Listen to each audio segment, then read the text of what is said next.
अमित शाह को देखते हैं, उनकी सीधी तस्वीरें मिल रही हैं। और 2022 में मेरी आज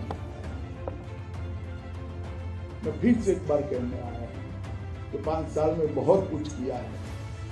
मैं कुछ तो बोलूंगा, कुछ रह जाएगा, परंतु बहुत कुछ दिया है। बदलाव आपको भी महसूस होता है। उत्तर प्रदेश बदल रहा है, उत्तर प्रदेश आगे बढ़ रहा है, युवा आगे बढ़ रहा है, बदलाव आ रहा है, कानून और व्यवस्था की परिस्थिति मजबूत हो रही है, इंफ्रास्ट्रक्चर आगे बढ़ रहा है, किसानों के सारे मसले धीरे धीरे सहन तरीके से समाप्त हो रहे हैं, एजुकेशन के अंदर भारी बदलाव आ रहा है, उद्योग आ रहे हैं, इंडस्ट्री लग रही है, अर्थतंत्र विकसित हो रहा है, परंतु अभी भी काफी कुछ करना बाकी है। सपा बसपा बसपा सपा सपा बसपा 20 साल जो चला है ना आप लोगों ने, इसको उत्तर प्रदेश को एक बहुत बड़े गड्ढे में डालकर जातिवाद, परिवारवाद, तुष्टीकरण और भ्रष्टाचार, ये 4 नासुरों ने उत्तर प्रदेश का खून पीने का काम किया। जातिवाद के आधार पर सरकारें चली, एक पार्टी आती थी तो एक जाति का काम करती, दूसरी पार्टी आती थी दूसरी पार्टी का जाति का काम करती, परिवार के अलावे किसी की बात नहीं, किसी को कोई मौका ही नहीं, थोड़ा इधर उधर करा तो पार्टी के बाहर हो गए। जो लोग अपनी पार्टी को लोकतांत्रिक तरीके से नहीं चला सकते, वो उत्तर प्रदेश को क्या लोकतांत्रिक तरीके से चलाएंगे?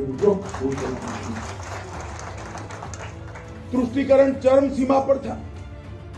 कुछ लोगों के लिए कुछ भी गुनाह कर दो, कोई गुनाह नहीं था, और एक नागरिक बेचारा रॉन्ग साइड में भी चला गया तो चालान कट जाता था। बरोबरी कहीं नहीं, तुष्टीकरण भी बंद हुआ है। और मैं दावे के साथ कह सकता हूं, 5 साल में भारतीय जनता पार्टी की सरकार चली। भाई अखिलेश भी हम पर भ्रष्टाचार का आरोप नहीं कर सकते, हमें पारदर्शी सरकार।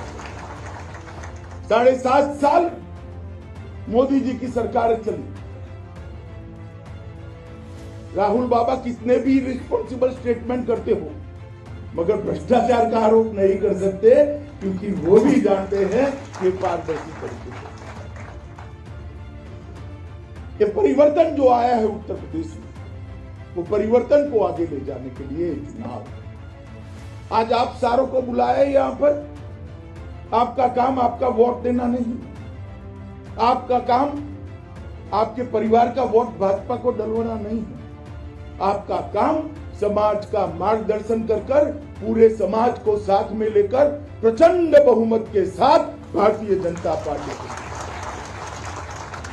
इसलिए की वोटर के नाते आज आपको यहां बुलाया।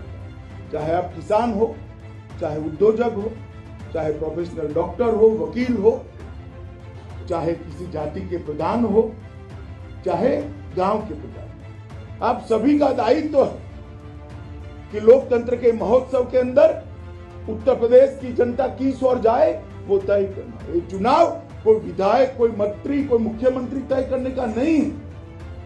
ये चुनाव अगले 20 साल तक उत्तर प्रदेश किस दिशा में जाएगा, इसका भाग्य तय करने का चुनाव। पीछे मुड़कर 20 साल हमने देखे, बुआ भतीजा की सरकारें चलती थी, हम सबको मालूम है। माफिया राज चलता था, और माफिया राज इस प्रकार से चलता था कि कोई यहां इन्वेस्टमेंट करने की हिम्मत भी नहीं करता। गिरोती का खुला दौर चल रहा है, और किसी वर्ग विशेष से अगर माफिया है तो फिर कहना ही, उसके खिलाफ तो कभी कार्यवाही ही नहीं। आज देखिए, आजम खान जी जेल में, अतीक अहमद भी जेल में, मुख्तार अंसारी भी जेल में है, और मुकदमे इतने लगे हैं कि पूरी की पूरी नोटबुक भी लिखते लिखते समाप्त हो गई। कभी इन लोगों पर कार्यवाही नहीं होती थी। खुलेआम शोषण करते थे, जमीनें कब्जाते थे, फिरौती उगाते थे, उनकी गैंगें चला करती थी। आज भारतीय जनता पार्टी के शासन में मुख्यमंत्री योगी आदित्यनाथ ने उत्तर प्रदेश के लॉ एंड ऑर्डर को परफेक्ट कर रख दिया है, किसी की मजाल नहीं है। मित्रों, मैं अभी अभी आ रहा था, एक व्यक्ति ने कहा कि साहब आप जीत ही जाओगे। मैंने बोला मुझे भी लगता है भला, मगर तुम क्यों करोगे? थोड़ा एकदम हमारे साथ मनमेल वाला व्यक्ति नहीं था, क्योंकि सपा के पास लाल लाइट और लीली लाइट दोनों है। कोई लाल और लीली लाइट देखकर अमित शाह गौतम बुद्ध नगर में लोगों से बात कर रहे हैं और बता रहे हैं कि बीजेपी की सरकार ने उत्तर प्रदेश में क्या उपलब्धियां प्राप्त की।